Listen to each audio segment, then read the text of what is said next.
हरियाणा में लोकसभा का चुनाव प्रसार जोरों पर है। इस बीच बात करें पूर्व मुख्यमंत्री दुष्यंत चौटाला की, तो दुष्यंत चौटाला की पार्टी के ही विधायक रामकुमार गौतम ने उन पर गंभीर आरोप लगा दिए हैं और चुनाव का मौसम है तो ये जो आरोप हैं ये तूल पकड़ते जा रहे हैं।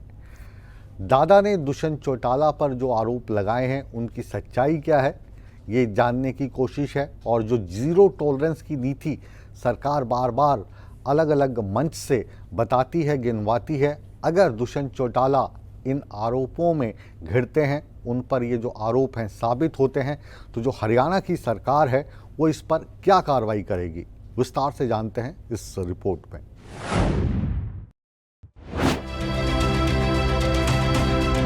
हरियाणा के पूर्व उप मुख्यमंत्री दुष्यंत चौटाला की मुश्किलें बढ़ती नजर आ रही हैं। दुष्यंत चौटाला पर अब घोटाले का साया छाया हुआ है। दुष्यंत चौटाला पर सरकार में रहते हुए भ्रष्टाचार करने के आरोप लगे हैं। दरअसल दुष्यंत चौटाला पर ये आरोप जेजेपी के विधायक राजकुमार गौतम ने हरियाणा के विधानसभा सत्र के दौरान लगाए थे, जिस पर अब फिर से सवाल उठने शुरू हो गए हैं। दुष्यंत चौटाला पर शराब घोटाला, रजिस्ट्री घोटाला, धान घोटाला और हिसार एयरपोर्ट के लिए जमीन घोटाले के आरोप हैं। इन आरोपों पर दुष्यंत चौटाला की ओर से सफाई भी दी जा चुकी है। जेजेपी विधायकों के इतने बड़े आरोपों के बाद अब ये मामला और गर्मा गया है। राजकुमार गौतम के बयान पर हरियाणा के मुख्यमंत्री नायब सिंह सैनी से मीडिया ने सवाल किए, जिस पर हरियाणा के मुख्यमंत्री नायब सिंह सैनी ने एक्शन की बात कही। नायब सिंह सैनी की ओर से साफ किया गया है कि अगर कोई शिकायत आती है तो उस पर सरकार जांच करेगी।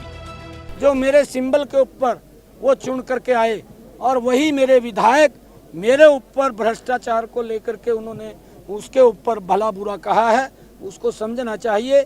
यहाँ ट्रांसपेरेंसी आधार के ऊपर ये सरकार काम करती है। ये चाहे मनोहर लाल जी की सरकार है, आज चाहे मैं इसके अंदर मुखिया के तौर के ऊपर देख रहा हूँ, भ्रष्टाचार से किसी प्रकार का समझौता नहीं है। कोई भी व्यक्ति है अगर भ्रष्टाचार के अंदर लिप्त होगा उसके खिलाफ सख्त कार्रवाई सरकार करेगी। मुख्यमंत्री नायब सिंह सैनी के बयान के बाद मामले ने और तूल पकड़ लिया है। दुष्यंत पर लग रहे आरोपों पर अब दुष्यंत चौटाला पर अभय चौटाला ने भी घोटाले के बड़े आरोप लगाए हैं। दुष्यंत चौटाला पर लगे आरोपों पर हरियाणा के पूर्व मुख्यमंत्री मनोहर लाल ने भी बयान दिया है। हरियाणा के पूर्व मुख्यमंत्री मनोहर लाल ने जीरो टॉलरेंस नीति के तहत कार्रवाई करने की बात कही है और कहा है कि घोटाले का जो भी दोषी होगा उसे बख्शा नहीं जाएगा। बयानबाजी नहीं है, वो किसी एक स्थान के ऊपर ये विषय आया था, उन्हीं के पार्टी के कुछ सीनियर नेता ने कहा था कि ऐसा हुआ है।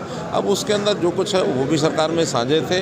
अगर वो किसी बात के बारे में कह रहे हैं तो मैंने इतना ही कहा है कि अगर किसी बात के बारे में कह रहे हैं तो उन सब की जानकारी ली जाएगी और जानकारी ली जाएगी तो कोई दोषी पाया जाएगा, उसके खिलाफ कार्रवाई होगी। दोषी कोई भी मिल सकता है और जो निर्दोष होगा उसके खिलाफ कार्रवाई नहीं होगी। सरकार का एक हमारा इकबाल है और सरकार के इकबाल के नाते से हम हमेशा ये स्टैंड लेते रहे हैं कि जो दोषी होगा, कोई भी हो, किसी भी पार्टी का हो, उसके खिलाफ कार्रवाई। हरियाणा के पूर्व उप मुख्यमंत्री दुष्यंत चौटाला के पास 11 विभाग पिछले समय में रहे हैं, जिनको लेकर जेजेपी विधायक रामकुमार गौतम ने घोटाले के आरोप लगाए हैं। अब देखना होगा कि जेजेपी विधायक की ओर से लगाए गए आरोपों में कितनी सच्चाई है। ब्यूरो रिपोर्ट, सूर्या समाचार।